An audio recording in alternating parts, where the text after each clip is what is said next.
이번 주하고 다음 주 수요일까지 이제 우리가 이렇게 따로 예배를 드리고 그 다음 주부터 통합으로 예배를 드리기 때문에 통합교회, 진도난 그리스도교회 예배를 드리기 때문에 부득불 좀 마태복음 마치고 시작해야 될 것 같아서요. 마치고 다시 마가복음을 나가려고 합니다. 그래서 오늘 26장 뒷부분 하고 27장까지 나가려고 하니까 부지런히 따라오시고 읽어주시길 바랍니다. 자, 26장 69절부터 75절까지 죄송합니다. 맞죠? 예, 69절에서 75절까지 봉독하도록 하겠습니다. 교독할게요. 베드로가 바깥들에 앉았더니 한 여종이 나와 이르되 너도 갈릴리 사람 예수와 함께 있었도다 하거늘.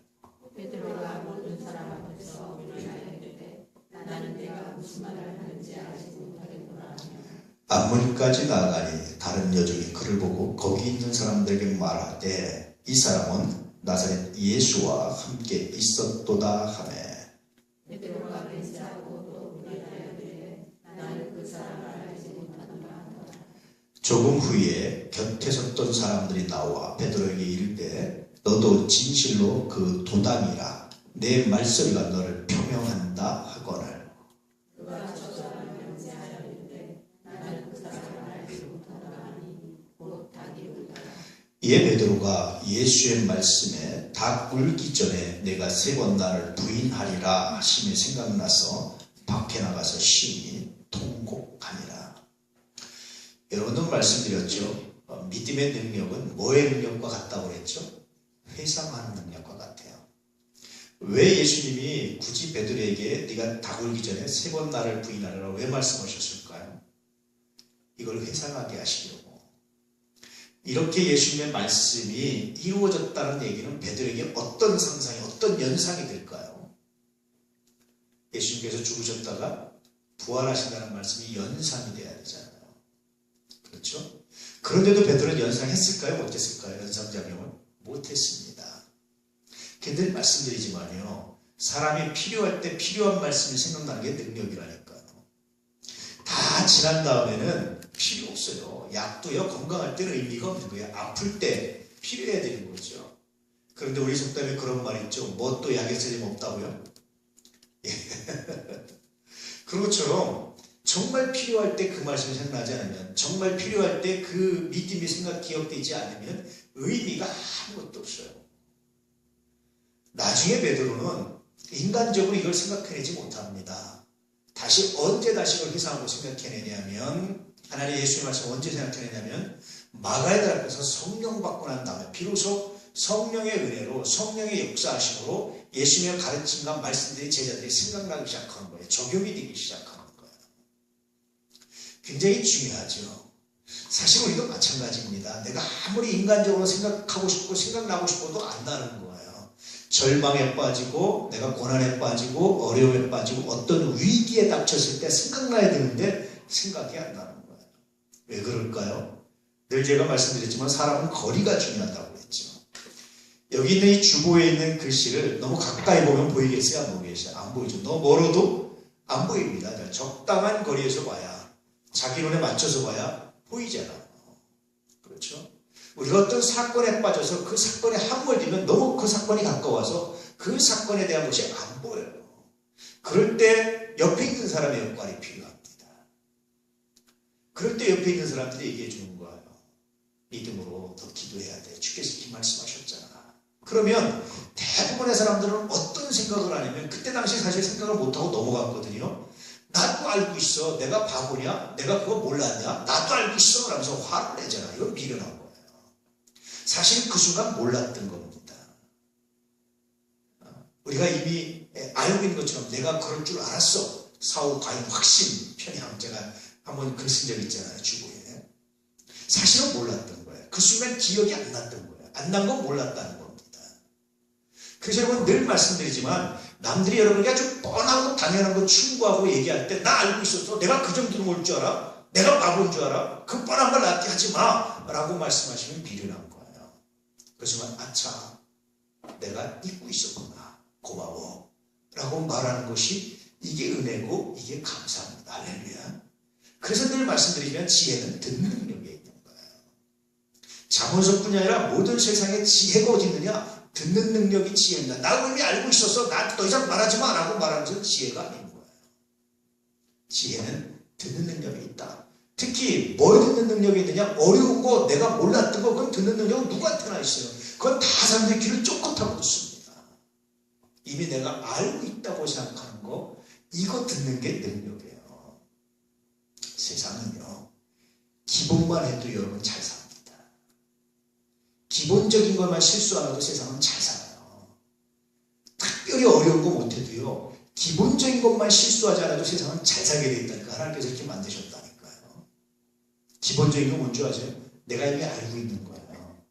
그걸 내가 누군가 나한테 얘기해 줄 때 화내지 말고, 맞아, 내가 그거 알고 있었던 것 같은데 이 순간 잊어버렸었어. 고마워. 내가 다시 한번 기억할게. 이런 기본만 잘 돼 있어도 하나님께 복 받습니다. 베드로, 예수께서 이걸 가르쳐 주시는 거예요. 바깥에서 멀찍이 따라가죠. 멀찍이라는 게 뭐라고 그랬습니까? 언제든지 자기를 알아보면 도망갈 수 있는 거리예요. 그러면 예수는 어디로 가는지 살피시는 이 거리. 아주 이 적당한 거리를 두고 쫓아요. 언제든지 누가 나를 잡으면 뛰어 도망갈 수 있는 자리예요. 그러면서도 궁금해서 예수님이 어디로 가는지 보일 수 있는 그 정도 거리를 두고 갔단 말이에요. 근데 예수께서 잡혀서 안에 들어가니까 안뜰에는 못 들어가고 바깥에서 이렇게 보고 있는 거예요. 다른 성경에 보면 예수님과 이때 눈이 마주쳤습니다. 거기서 봤는데 계집종이 얘기하는 거예요. 너 예수쟁이잖아. 너 나사렛 사람이잖아. 너 갈릴리 사람이잖아. 그런 겁니다. 초기에 그리스도인이라는 말이 어느 교회에서 나왔다고 했죠? 처음에? 안디옥 교회에서 나왔습니다. 안디옥 교회에서 그리스도인이라는 말이 처음에 등장했는데 그리스도인이라는 말이 등장이 이전에 기독교인들을 불렀던 명칭이 뭔지 아십니까?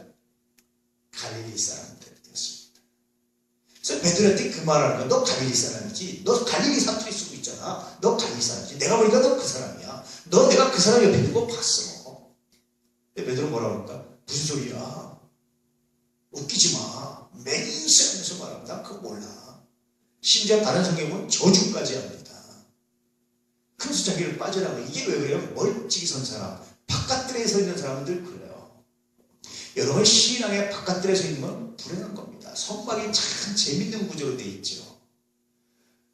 안뜰이 있고요. 안뜰이 있고요. 그 다음에 성소가 있고요. 지성 이렇게 다 달라요.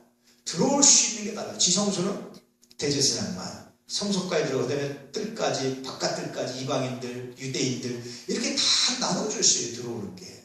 성막이요. 가르치는 게 참 의미가 있는 겁니다. 성막이 그 안에 영적 의미가 많아요. 저 오선에 가면 광은기돈이라고 있는데 거기서 성막 세미나를 하거든요.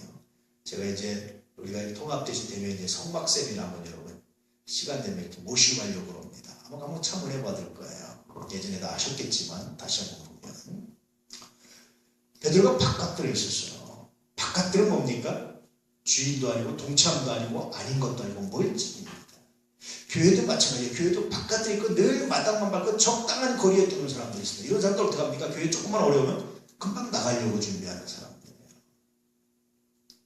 이런 것 가지고는 여러분 예수를 만나기 어렵습니다. 이렇게 되면 조금만 누가 예수 때문에 피해를 보고 내가 예수 때문에 고난당하는 사람은 당장 부인하는 거예요. 나 교회 안 다녀. 나 예수 안 믿어. 그까지 예수 믿을 필요가 없어. 그렇게 말해버려요. 그러니 여러분 항상 내가 바깥들이 아니라 어디에? 안뜰에 어디에? 예수 옆에 늘 거할 수 있기를 주님으로 축복합니다. 예수 안에 거할 수 있기를. 바깥들이 있지 마세요. 적당한 거리에 있지 마세요. 어떤 일을 하든지 적당한 거리에 있지 마십시오. 나는 그 당이 아니야. 나는 그 사람들하고 달라. 그렇게 이렇게 하고 있으면서 어떤 열매가 있으면 같이 따먹으려고 하고 열매가 없으면 난 달라 라고 말하려고 하면 세상적인 정치인들이라는 거예요. 그런 사람들이라는 거예요. 성환종 씨가 그렇게 하니까 나 그 사람 몰라. 다 몰라. 근데 나중에 다 받아먹었잖아요. 적당한 거예요. 세상은 그렇습니다. 근데 우리는요, 사나주구나 누구의 것? 주의 것입니다. 할렐루야. 이런 고백을 가지고 살아가는 것이 얼마나 귀한지 몰라요. 어쨌든 베드로는 바깥들에 있다가 예수님의 예언이, 예수님께서 그 전날 밤에 말씀하시면서 생각났어. 그날 밤에. 그래서 나가서 턱 목을 하고 옵니다. 예수님과 눈이 마주치니까. 이건 베드로에게 엄청난 충격이고 동시에 베드로에게 주님의 말씀이 얼마나 정확하게 이루어지는지를 고백하는. 나중에 베드로 이걸 생각해서 뭐까지 생각하겠습니까? 예수님이 재림까지 확신하게 되는 거예요. 예수 믿는 자가 구원받는다는 사실을 확신하게 되는 겁니다. 이럴 것이 쌓여서 그런 확신으로 나가는 거예요. 여러분 날마다 말씀이 쌓이고 설교가 쌓이고 은혜가 쌓이고 이 감동이 쌓이고 경험이 쌓여서 믿음이 자라는 거지 한 번에 확 자라고 확 바뀌는 건 별로 없어요. 오늘도 여러분의 믿음이 자라가는 또 한 표가 쌓이는 시간 될 수 있기를 주님으로 축복합니다. 그렇게 베드로는 주님을 다시 만나게 됩니다. 자, 27장 1절부터 2절 말씀까지 보도록 하겠습니다. 교독합니다. 새벽에 모든 대제사장들, 대장과 백성의 장로들이 예수를 죽이려고 함께 의논하고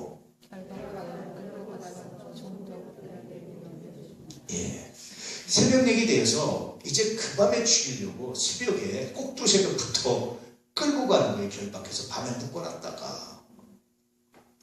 그래서 끌고 가서 백성의 장로들이 예수를 죽이려고 이미 사형언도를 내렸습니다. 그런데 유대인들에게는 사형을 할 만한 권한이 없었어요. 이 당시에.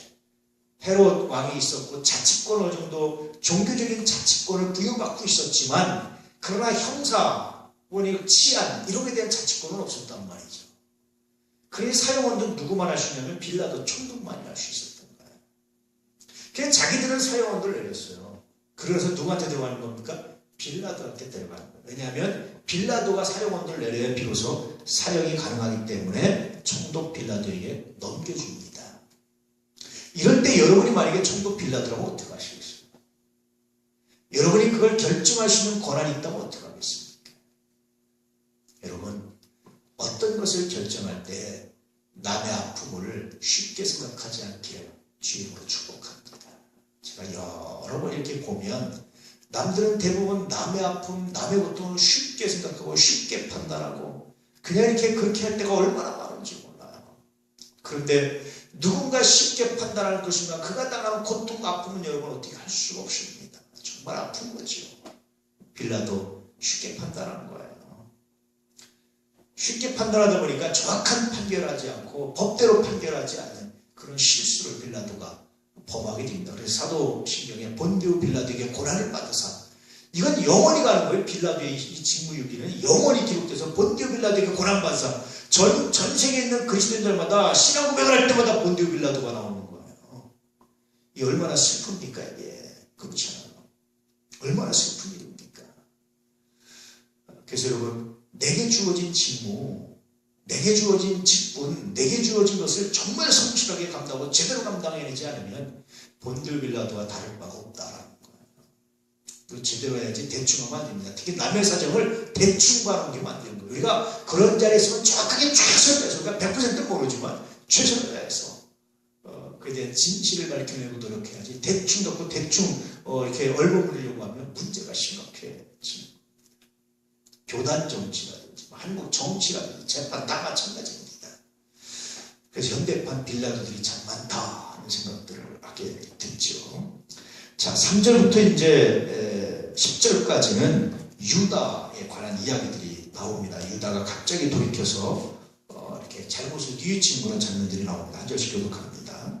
그때 예수를 판 유다가 그의 정죄됨을 보고 스스로 뉘우쳐 그 은 30을 대제사장들과 장로들에게 도로 갖다 주며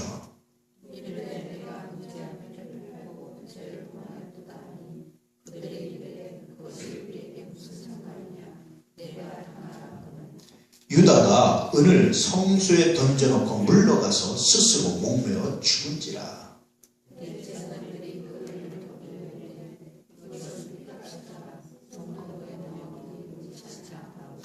의논한 후 이것으로 토기장의 밭을 사서 나그네의 묘지를 삼았으니 이에 선지자 예레미야를 통해 하신 말씀이 이루어졌나니 일렀으되 그들이 그 가격 매겨진 자 곧 이스라엘 자손 중에서 가격 매긴 자의 가격 곧 은 30을 가지고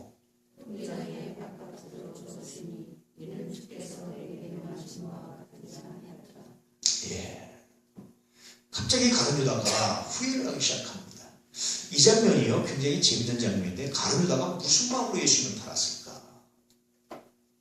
갑자기 돈이 탐나서 팔았을까? 아니면 예수님을 한번 시험해 보려고 했던 걸까? 아니면 예수님이 굉장히 큰 능력, 죽은 자도 살리는 능력이 있으니까 이렇게 해도 그가 스스로 살아나 스스로 자기 목숨을 건질 걸 알아 그렇게 예상했기 때문일까. 하여튼 뭐 여러 가지 추측이 가능한 장면입니다. 정확히 기록이 안 돼 있지만 어쨌든 가는가 갑자기 회개하는 마음이 들었어요. 예수께서 당하시고 잡혀가시고 사형언도를 받고 야 이게 진짜 죽겠구나. 설마 무죄한데 죽으려고 니들이 아무리 죽으려고 해도 백성들이 이렇게 환영하고 백성들이 이렇게 열렬했는데 죽이지 못할 거야. 설마. 너희들이 내가 잘 알아. 백성들 때문에 정치적으로 판단하는 사람들이기 때문에 못 죽일 걸 내가 알아. 그렇게 확신했는지도 모르죠.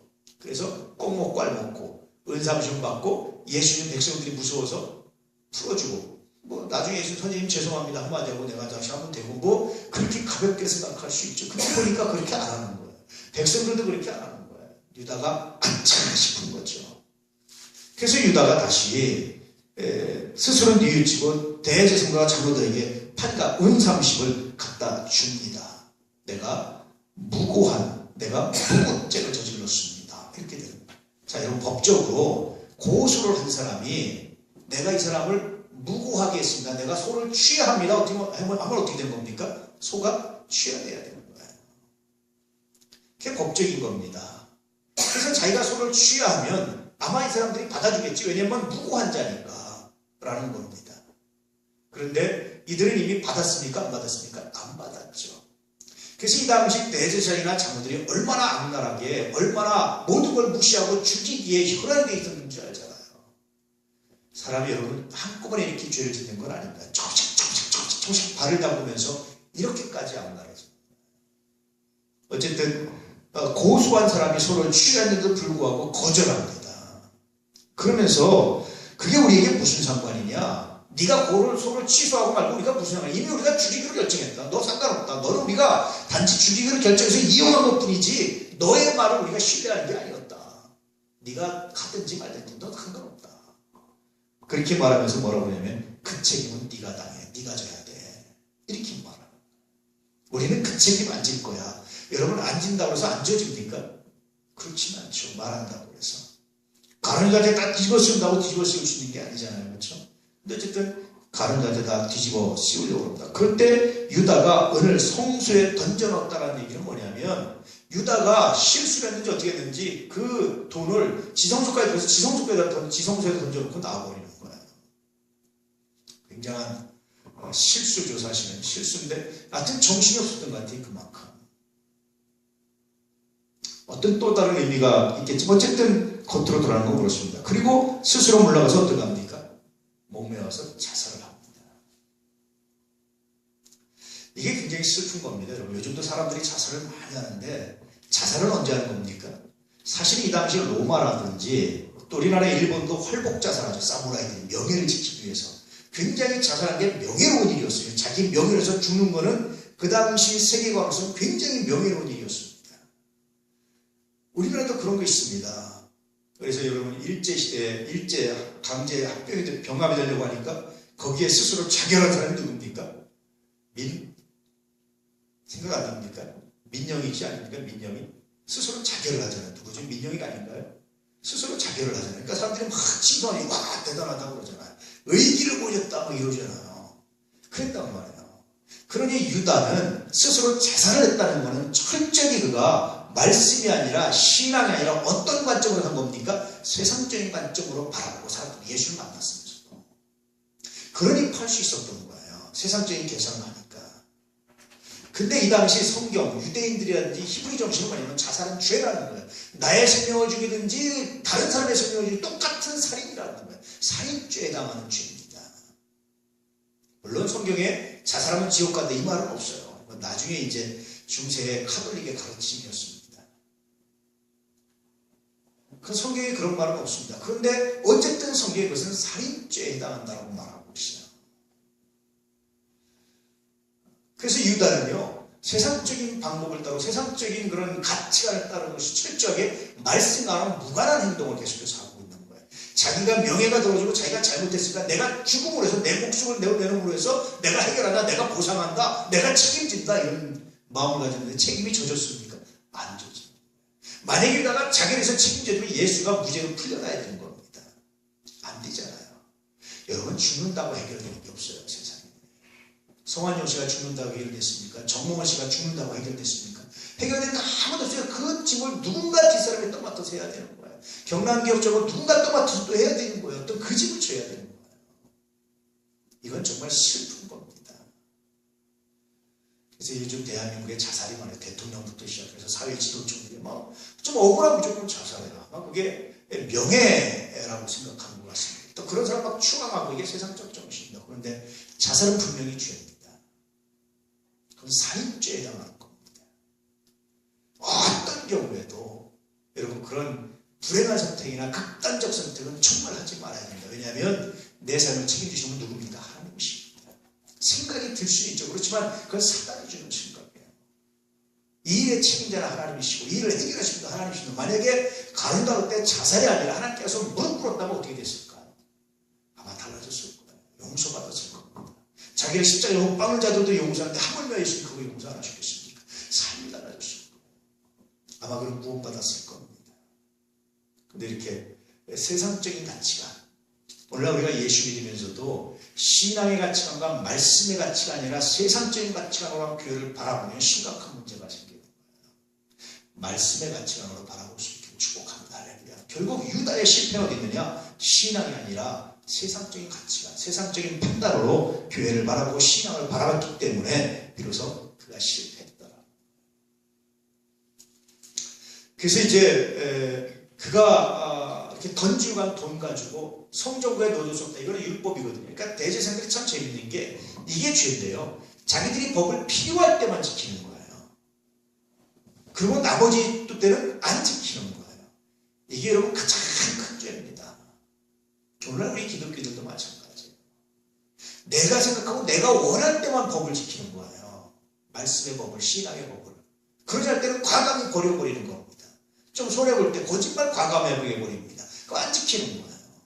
그럴 때가 얼마나 많은지 몰라요. 고부간에 갈등이 있을 때 말씀 과감히 버려버립니다. 그리고 필요한 거니까 서로 사랑해 남들한테 그렇게 얘기하죠. 과감히 버려. 이 사람들과 우리가 다를 바가 없어요. 그래서 어떤 사역자가 그런 말을 했습니다. 기독교인들이 주일날 교회에 가서 회개하는 이유는 또다시 죄를 짓기 위해서다. 굉장히 심각한 말을 하고 있습니다. 이들이 이런 이중적인 행태를 취하고 있습니다. 그래서 그들이 그 밭을 토기장의 밭, 토기장이는 뭐냐면 이제 오늘날 도자기 하는 사람들이죠. 이 사람들이 땅을 가지고 거기서 이제 도자에 필요한 흙을 채취하는 밭이었는데 아마 그 흙이 다 닳아서 이제는 쓸모가 없는 밭이었습니다. 그걸 사서 이방인들의 묘지를 만들고 그 묘지의 이름을 피밭이라고 했는데 그것이 이 마태복음이 기록될 때 당시까지 예수님이 대략 AD 29년쯤에 십자가를 지시거든요. 마태복음이 대략 AD 60년 전후 아니면 50년 이후에 정확하게 모르지만 하여튼 60년 전후 뭐 그때쯤 기록됐다고 보면 대략 30년 뒤에 이 말씀이 기록됐는데 그때 30년 뒤에까지 무슨 얘기가 있었냐? 피밭이라는 이방인들의 묘지가 공동묘지가 있었어요. 그 유래에 대해서 얘기해 주는 거예요. 그러니 가룟가가 이렇게 애물어서 가룟가로 관련된 연관된 이런 그 외국인 이방인 공동묘지가 여론이 바로 여기 있다라고 얘기해 주는 이 역사성을 또 얘기해 주는 겁니다. 그래서 하나님 말씀이 역사는 어떻게 이루어졌는지를 말씀하시는데 이것은 여전히 또 예레미야의 예언의 성취입니다. 마지막까지 예수님은 예언의 성취로 이렇게 살아가시죠. 자, 11절 말씀부터 26절 말씀까지 교독합니다. 예수께서 총독 앞에 섰음에 총독이 물어 이르되 내가 유대인의 왕이냐? 예수께서 대답하시되 내 말이 옳도다 하고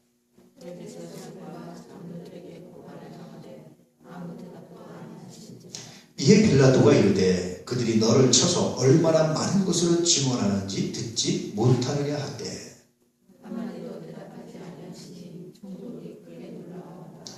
명절이 되면 총독이 무리의 청원대로 제수한 사람을 놓아주는 전례가 있더니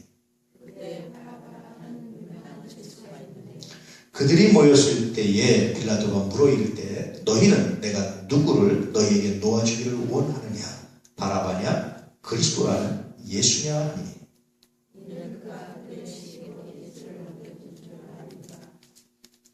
총독이 재판석에 앉았을 때에 그의 아내가 사람을 보내어 이르되 저 옳은 사람에게 아무 상관도 하지 마옵소서. 오늘 꿈에 내가 그 사람으로 인하여 애를 많이 태웠나이다 하더라. 내 제사장과 장로들이 우리를 보나요? 총독이 대답하여 이르되 둘 중에 누구를 너에게 놓아주기를 원하느냐? 이르되 바라바로소이다.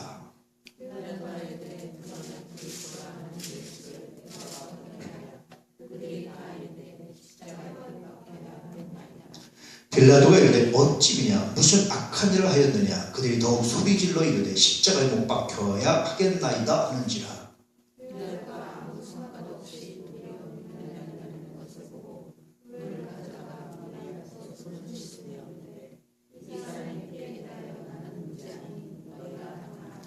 백성이 다 대답하여 이르되 그 피를 우리와 우리 자손에게 돌지어다 하거늘.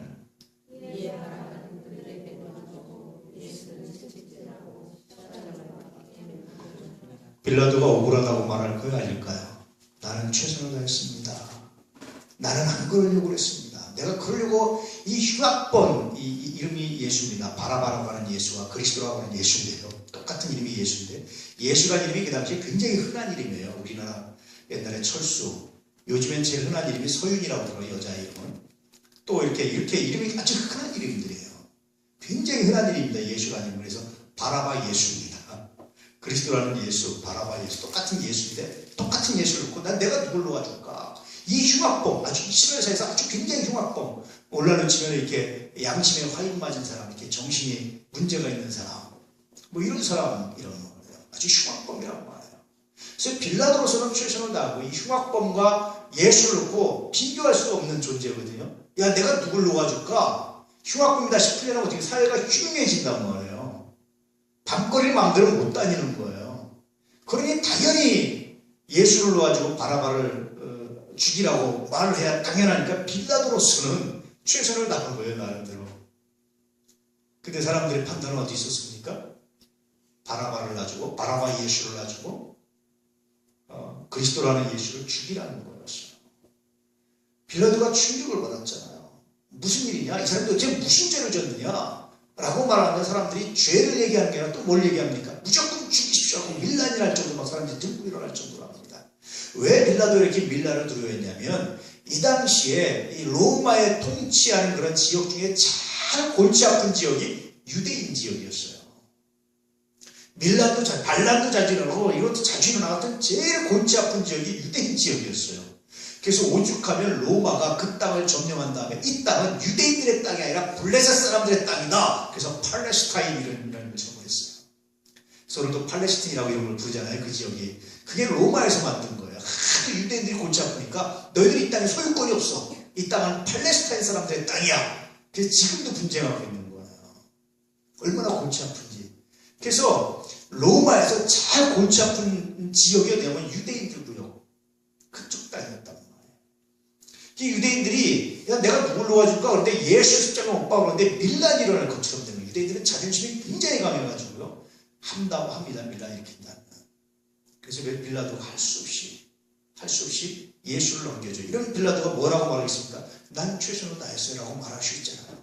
그런데 아까도 말씀드렸지만 사도신경 우리가 웬다든지 교회 전승 판단은 뭡니까?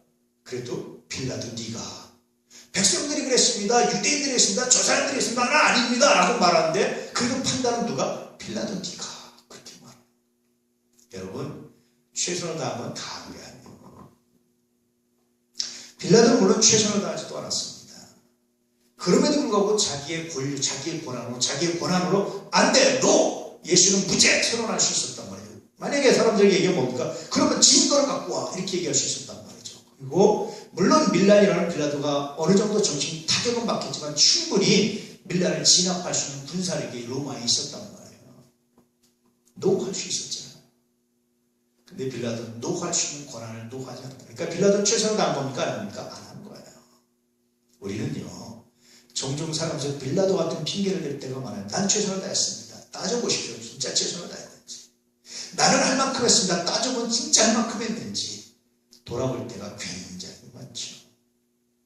헛되게 시간을 보내고 헛되게 사용하고 잘못 판단하고 낭비한 것이 얼마나 말을 이제 돌아보면 난 최선을 다했으면 하나님 앞에 이 말을 못하겠더라고요. 최선을 다했으면 하나님이 용납하십니다. 정말 우리가 최선을 다했는데 그밖에 안 되면 하나님이 이해하신다니까요. 하나님은. 그러지 않아요. 빌라도가 억울하겠지만 그는 억울할 게 없이 뭡니까? 자기가 판단한 거예요. 밀란이 날까봐 두려웠지 밀란이 난 건 아니었잖아요. 그렇죠? 그래서 여러분 우리가 어떤 직분을 감당하는 어떤 일을 할 때 난 그럴 수밖에 없었습니다 라고 말하는 것이 아니라 하나님 내가 한 노력 중에 혹시 부족함 내가 외면한 것 내가 하지 않은 것은 없습니까? 묻고 무릎 꿇을 수 있는 그런 지혜가 우리 모두에게 있어야 될 줄을 믿습니다. 종종 하나님 나는 할 만큼 했습니다 라는 말이 나오려고 할 때마다 큰 묵상해 보면 아 내가 할 만큼 한 게 아니었구나 할 만큼 못했구나 하는 그런 고백을 하고 묵상할 때가 참 많습니다. 은혜 안에서 여러분 이 빌라도의 억울하다고 말했지만 억울한 것이 하나님의 판단이 있음을 기억하시고 할 만큼 못하는 우리들의 모습을 회개할 수 있는 은혜가 있기를 축복합니다. 많은 사람들이 그래요. 아이들이 공부할 계획서를 정고 안 합니다. 왜 안 하는 줄 아세요? 계획서 세워놔서 이미 했다고 착각을 하는 거예요. 내가 이만큼 했다고 생각하는 거예요. 말로 이렇게 하고 내가 했다고 생각하는 거예요. 한 것과 말한 것과는 다른 거예요. 마음 먹은 것과 한 것과는 다른 거예요. 물론 정말 마음 먹었는데 못할 수 있어요. 이건 하나님이 용서하신다니까요. 마음 먹고 안 한 것과 마음 먹고 못한 것과 하나님이 구별하고 있다는 사실 기억하시기 바랍니다. 자, 27절 말씀부터 31절 말씀까지 이에 총독의 군병들이 예수를 데리고 관정 안으로 들어가서 온 군대를 그에게로 모으고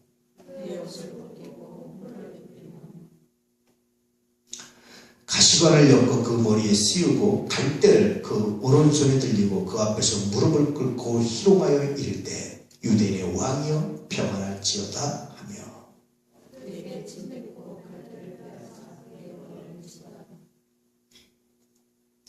희롱을 다한 후 홍포를 벗기고 도로 그의 옷을 입혀 십자가에 못 박으려고 끌고 나가니라. 참 일사천리로 진행되잖아요. 사역이.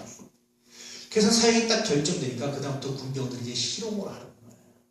옷을 벗기고 때리고 가시관을 씌우기도 하고 유대인의 왕이요로 경배하는 척도 하고 조롱하는 거. 그걸 다 겪고 싶었단 말이에요. 사람이요. 여러분 존경했던 사람이요. 추락하면요. 그 추락의 아픔은 훨씬 더 큽니다. 높이가 달라요. 만약에 원래 강도 있고 원래 그랬던 사람이 십자가에 못 박으면 그 정도까지 안 하고 그 정도 해도 그렇게 수치를 못 느끼는 거죠. 유대인의 왕으로 그리스도로 메시아로 그 많은 기적을 행하는 사람으로 있다가 그렇게 추락하는 예수님 그걸 다 겪으시는 거예요. 하늘과 땅 차이죠. 그걸 다 겪으셨어요. 겪어내셨습니다. 왜 겪어내셨겠습니까? 우리를 구원하시고 그 수모를 다 겪어내시는 거예요. 우리가 예수 믿다가 좀 당하는 수모도 있죠.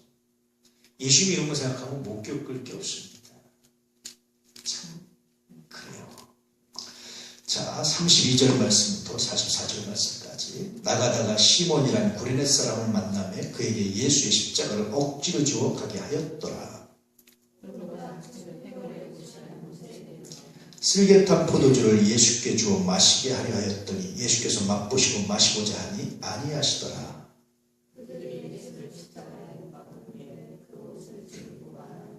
거기 앉아 지키더라.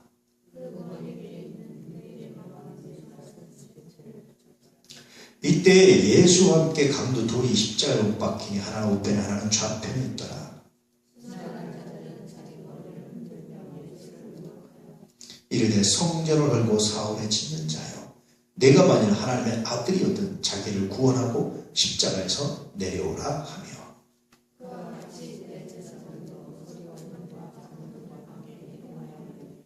그가 남은 구원하였으되 자기는 구원할 수 없도다. 그가 이스라엘의 왕이로다. 지금 십자가에서 내려올지어다. 그래야 우리가 믿겠노라.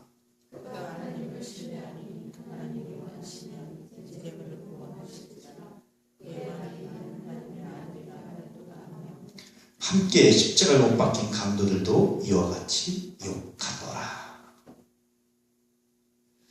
만약에 예수님이 이때 뛰어내렸으면 믿었을까요? 안 믿었을까요? 이 사람들이 예수님을 받아들였을까요? 안 받아들였을까요? 어떨 것 같습니까? 저는 100% 모르겠지만 99.99999%는 안 받아들였을 겁니다. 또 다른 굴레를 덮어 씌웠겠죠. 근데도 불구하고 예수님 계속 있어요, 거기에. 구레네 사람 시몬 억지로 십자가를 지고 갔는데 나중에 교회사의 전승에 의하면 이 사람이 굉장히 열심히 중요한 예수님의 제자가 됩니다. 그리스도인이 됩니다.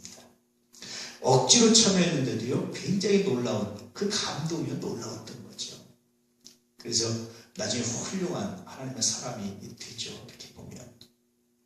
여러분, 때때로 우리는 억지로 할 때가 있어요. 그런데 억지로 지는 십자가도 은혜가 있다라는 사실을 기억하시면 축복합니다. 내가 하고 싶지 않았는데 억지로 어쩌다 보니까 지나가다 괜히 붙잡혀가지고. 근데 그것도 은혜가 돼요. 그것도 놀랍죠. 나중에 혹시 성지순례 가면 예수님께서 십자가 지고 걸어가는 길을 이 빌라도의 관정에서 골고다 언덕까지 간 길을 비아 돌로로사라고 합니다. 거기 가면 그 순간순간 다 이렇게 표시를 해놓고 이제 이렇게 하게 돼 있고요. 또 거기서 십자가를 지고 또 이렇게 기어가는, 걸어가는 이런 또 체험도 하고 막 그렇습니다. 혹시 나중에 가시면 오늘 말씀 생각하면서 깊이 있는 묵상을 한번 해보시기 바랍니다. 그럴 때 지나가는 사람들이 머리를 흔들며 예수를 모욕했다는 것은요, 유대인들이 사람을 모욕하는 방법 이런 겁니다. 머리를 흔드는 거예요.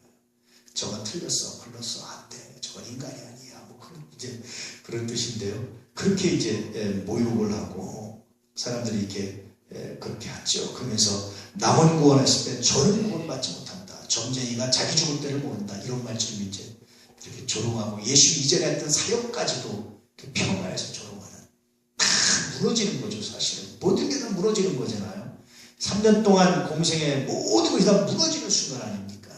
인간적으로 얼마나 억울하겠어요. 그런데 여러분, 이건 무너지는 게 아니고 새로운 시작이었다라는 거예요. 때때로는 살아가면서 내가 이런 일 다 무너지는 것 같고 엉망이 된 것 같고 아무것도 아닌 것 같고 하는 순간을 볼 때가 있죠. 근데 여러분, 그 일을 하나님이 받으시고 하나님이 붙드시면 그 무너지는 것이 아니라 새로운 역사를 만들어가는 놀라운 기회임을 믿으시기 바랍니다. 그래서 우리의 삶은 헛된 게 없습니다. 우리는 아무것도 아닌 게 아닙니다. 의미 없는 게 아닙니다. 의미가 있습니다. 하나님께서 그 의미를 만들어 가신다는 사실을 기억하시기 바랍니다. 자, 45절 말씀부터 56절 말씀까지 공독하도록 하겠습니다. 제 6시로부터 온 땅에 어둠이 임하여 제 90까지 계속되더니 제 90쯤에 예수께서 크게 소리로 이르시되 엘리 라마 사박하는 하시니 이는 또 나의 하나님 나의 하나님 어찌하여 나를 버리셨나이까 하는 뜻이다. 거기 섰던 자 중 어떤 이들이 듣고 이르되 이 사람이 엘리야를 부른다 하고 그중에 한 사람이 곧 달려와서 열매를 가져다가 신포도주에 적시어 발판에 빼어 가시며 그 남은 사람들이 이르되 가만두라 엘리야가 와서 그를 구원하라 보자 하더라. 이에 성소회장이 위로부터 아래까지 찢어져 둘이 되고 땅이 진동하며 바위가 터지고 예수의 부활 후에 그들이 무덤에서 나와서 거룩한 성에 들어가 많은 사람에게 보이니라.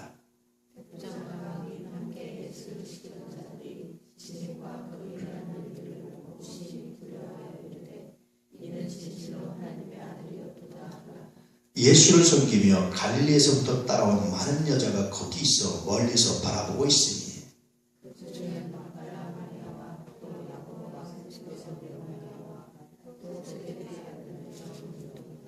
예.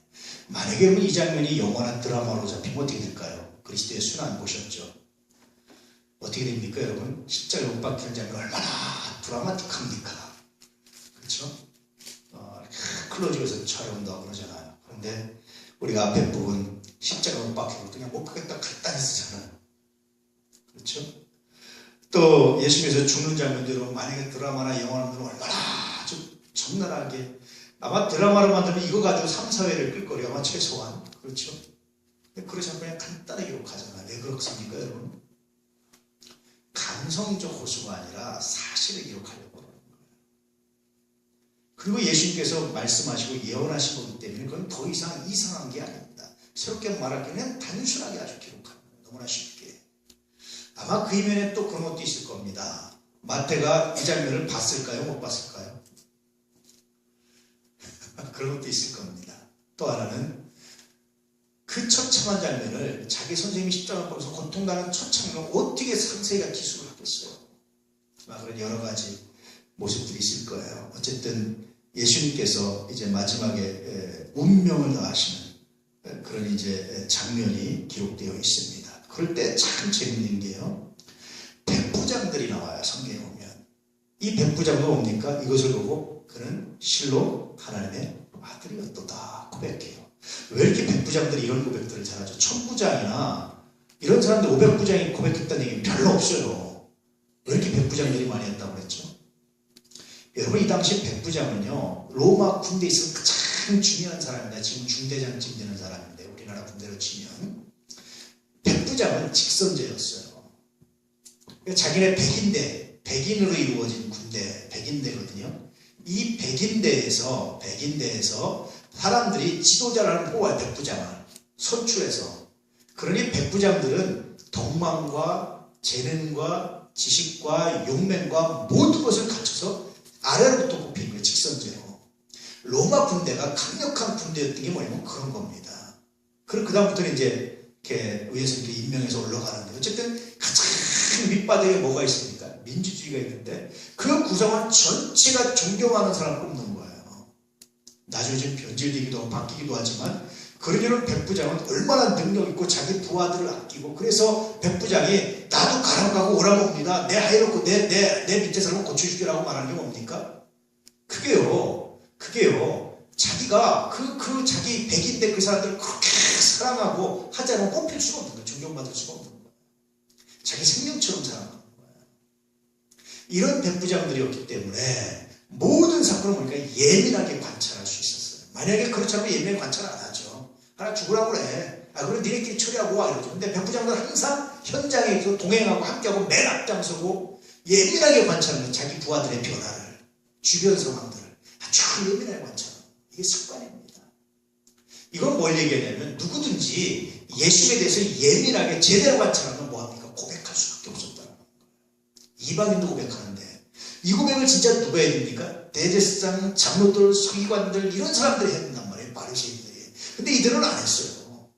근데 아무것도 모르는 이방인 백부장이라 할지라도 예민하게 세밀하게 사건을 관찰해 보니까 하나님의 아들이었다고 고백할 수밖에 없었다는 거예요.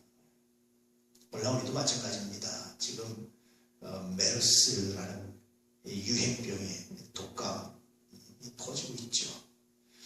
사람들이 이걸 아주 이렇게 메리아스라고 하더라고요. 메리아스 때문에 힘들다고 하더라고요. 팬데믹인데요. 대유행병인데, 요한계시 보면 이 팬데믹에 의해서 하나님 요한계시의 마지막 징조들이 팬데믹입니다. 하늘의 징조도 있지만 팬데믹이에요. 대유행병, 막 헐고 막 이렇게. 마지막 인류가 굉장히 문화 발달하고 의학이 발달한 것 같아도 이 대유행병 때문에 죽어가는 거예요. 저는 오늘 우리가 현재 겪고 있는 이런 문제들이 하나님께서 주신 하나의 경고 같습니다. 세밀하게 이걸 관찰해 보면, 세밀하게 묵상하면 뭐가 되면 말씀이 생각나요. 요한계시록의 말씀이나 예수님의 말씀이 생각납니다. 그래서 이때 우리는 단순히 메르스의 공포에만 사로잡힌 게 아니라 뭐도 있습니까? 그 말씀이 성취되고 이루어진 것에 대한 감사도 있어요. 물론 고통당하고 죽어가는 영혼들은 뭐도 있습니까? 기도도 있고 아픔도 있죠. 근데 하나님 말씀이 이루어지는 것에 대한, 하나님 말씀이 세밀하게 이루어지고 징조가 나타나는 것에 대한 감사도 있어요. 우리들에게. 그래서 여러분, 세밀하게 관찰해 보면 그 안에 말씀이 이루어져가는 게 보입니다. 할렐루야. 단순히 큰일났지 어떻게 라고 걱정만 하지 마시고 말씀이 이루어져가고 있습니다. 그런데 하나님, 이것 때문에 아프고 이것 때문에 죽는 자들이신 하나님 구원하시기 바랍니다. 아픔을 기도할 수 있기를 축복합니다. 이게 세밀하게 관찰해 보면 그런 거예요. 자, 57절부터 66절까지. 저물었을 때에 아리마대 사람 부자, 아리마대의 부자 요셉이라는 사람이 왔으니 그도 예수의 제자라.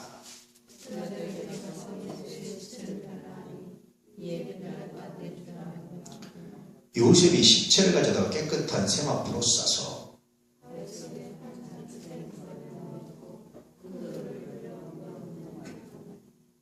거기에 막달라 마리아와 다른 마리아가 무덤을 향하여 앉았더라. 예, 62절. 그 이튿날은 주일 다음 날이라 대제사장과 바리새인 동만에게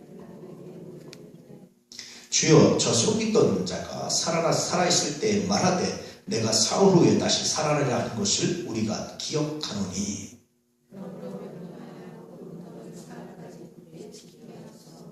그의 제자들이 와서 시체를 누구지라고 하고 백성에게 말하되 그가 죽었다고 하면서 살아났다 하면 그의 예수님이 성소보다도 그가 하나이라 하니. 빌라도가 이르되 너희에게 경비병이 있으니 가서 힘대로 굳게 지키라 하거늘. 그들이 경비병과 함께 가서 그를 인봉하고 그를 굳게 지키니라. 예. 이때 등장하는 사람이 아리마대 사람 요셉이었습니다. 부자였다. 빌라도에서 시체를 달라고 말할 정도는 굉장한 용기죠. 예수의 제자였습니다. 어떻게 했을까요? 아마 이 부자는 늘 이 정치 권력하고 많이 이렇게 결탁되고 가깝고 돈이 많았기 때문에 늘 필요한 사람입니다. 자기들이 정치하고 필요할 때마다. 아리마대 사람 요셉은요, 자기가 가진 부를 이렇게 아주 멋지게 사용한 것 같습니다. 그래서 시체를 달라고 해서 세마포를 쏴서 장례를 지어요. 오늘날도요, 그 세마포가 로마 교황청에 보관되어 있다고 그러고요. 그것을 가지고 다시 그 세마포에 이렇게 있던 흔적을 가지고 예수의 얼굴을 복원해내고 막 이렇게 DNA 검사를 하고 막 이렇게 이제 한다고 뭐 이렇게 얘기를 하고요. 또 세마포 조각을 잘라서 실제로 검사를 했더니 아마도 그 당시 그 당시 것과 유사하다 뭐 이런저런 얘기들이 굉장히 많이 나오는 것이 세마포입니다. 어쨌든 아리마대 사람 요셉이 그렇게 자기의 돈을 참 멋지게 쓰면서 그래서 데려다가 가정에서 장례를 이렇게 치죠. 근데 장례를 치는데 누구 따라갔습니까? 남자들 하나도 없었습니다. 사실은요, 남자들이 이것 가지고 부끄럽기도 하지만 대부분 여러분 이 당시 여자들은 특별한 개인적인 독립적인 권한이 없었습니다. 또 남자들이 가는 것과 여자들이 가는 건 달랐어요. 남자들이 가면 뭐가 됩니까? 그건 하나의 반역이기도 하고 문제가 되면 여자들은 거기서 예외적이었습니다. 상대적으로 이럴 때는요, 여자들이 훨씬 더 자유로워요, 남자들보다. 그래서 다른 남자 제자들은 다 도망갔는데 이때 마리아라든지 어머니 마리아, 막달라 마리아, 다른 마리아 이런 사람들이 따라가는 거예요. 장례 칠 때. 끝까지 곁을 지키고 따라갔던 사람들이 여자들이었는데 이제 그런 이유도 있었습니다. 여자들은 상대적으로 같이 옆에 있어도 안전했었다는 거예요. 저는요, 이게 여성들이 가지고 있는 특권인데요. 이 여성들의 특권을 참 잘 사용한 분들이다. 그런 생각이 듭니다. 여러분도 여성들이 가진 특권을 때에 맞게끔 잘 사용할 수 있기를 축복합니다.